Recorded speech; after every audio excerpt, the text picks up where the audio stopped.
and welcome to If Guitars Could Speak, the web series where we examine important guitars, musicians, and moments in rock history. Tonight we will examine the undisputed kings of recorded music, the one and only Beatles, and the most important decision of their career that they ever made.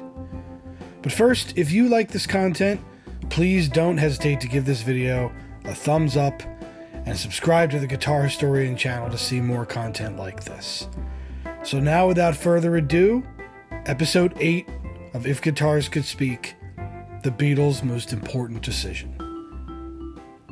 History is littered with split-second decisions that turned out to be make-or-break moments for companies.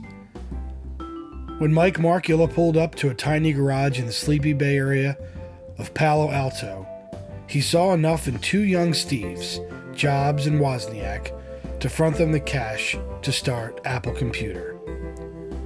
On the other hand, in 2000, when Blockbuster CEO John Antioco had the chance to buy Netflix for $50 million, he passed, saying, "The dot-com hysteria is completely overblown."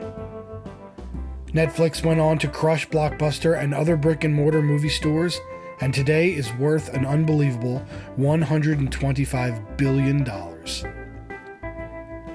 There are probably hundreds of more stories just like this that happen every year, and the music business is no different. When a band sits down to sign a contract, that arrangement can lead to the band members' financial freedom or financial ruin. It can also affect their artistic ability to control their own music and what gets released. But in the early 1960s, it was the producer that held the keys to the kingdom. They made the decisions on which bands were signed, which songs were recorded, and sometimes even which members stayed and which members went. Most producers had their artists over a barrel, and the musicians knew it. Failure or mutiny against a producer was simply not an option. But not all the producers were cut from the same cloth.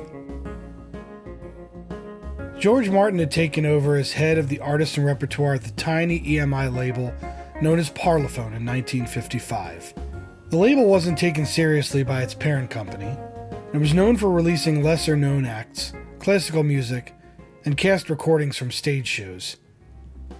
Martin had carved a small name for himself among the comedy genre, having worked with Peter Sellers, Spike Milligan, and Dudley Moore for The Goon Show. At the same time, the savage young Beatles were honing their craft, splitting their time between the grimy caverns and dance halls around their hometown of Liverpool and the seedy, infamous Reeperbahn district of Hamburg, Germany. It was in these marathon club gigs that the Beatles expanded their repertoire, tightened their sound, and became a gang that was closer than brothers. It was a marriage of these two towns that led the Beatles to their future manager Brian Epstein, who was turned onto the band by a patron at his family's music store, Nems Enterprises, when they asked for a single by the Beat Brothers and Tony Sheridan called My Bonnie. The request led Epstein to check the band out at the Cavern Club. This began an almost fanatical belief by Epstein that the Beatles were the next big thing. He would work tirelessly to secure the band a recording contract, culminating in a failed audition at Decca Records, at which he was told, "Guitar groups are on the way out, Mr. Epstein." In early 1962, George Martin was approached by Epstein as pretty much his last hope of securing the band a recording contract. Martin was summarily unimpressed by the Decca audition tapes, but he heard enough of John and Paul's vocals to be mildly interested. Martin, too, was impressed with Brian Epstein's tenacity and enthusiasm, enough to sign the Beatles to a recording contract, sight unseen. No one was doing cartwheels yet, however. The contract was incumbent upon a successful audition, and only offered the Beatles a penny for each record sold, which would be split between the four members. The Beatles would play for Martin in June of 1962, but again, the verdict was not promising. Martin felt that the current drummer Pete Best was not good enough to record, and that the Beatles' original songs were not strong enough. After the blunt assessment, he diplomatically asked the Beatles if there was anything about the recording that they didn't like. To which George Harrison cheekily announced, "Yes, I don't like your tie." After a moment of silence, Martin laughed, and with that, the ice was broken forever. Martin saw the personal magnetism and felt that the band had enough promise to bring back for another session. Later that September, after the band had ditched Pete Best for local legend Ringo Starr and bolstered their original material, Martin presented the Beatles with a song written by Mitch Murray called "How Do You Do It?" Martin heard pop hit potential in the song and earmarked it as the Beatles' first A-side on Parlophone. The boys, however, were resistant. Part of their charm was in their originality, and they were concerned that their fans back home would accuse them of selling out if they'd recorded a fluffy, pedantic pop song. Despite their trying to heavily rework the song to fit their style, they weren't enthusiastic about it, and that rigor comes through in the final recording, which has a flat, robotic feel to it. It was at this point that the most important decision of the Beatles' entire career was made. It took a great deal of begging and coaxing George Martin, but eventually, the Beatles convinced him to allow them to release only their original songs as singles.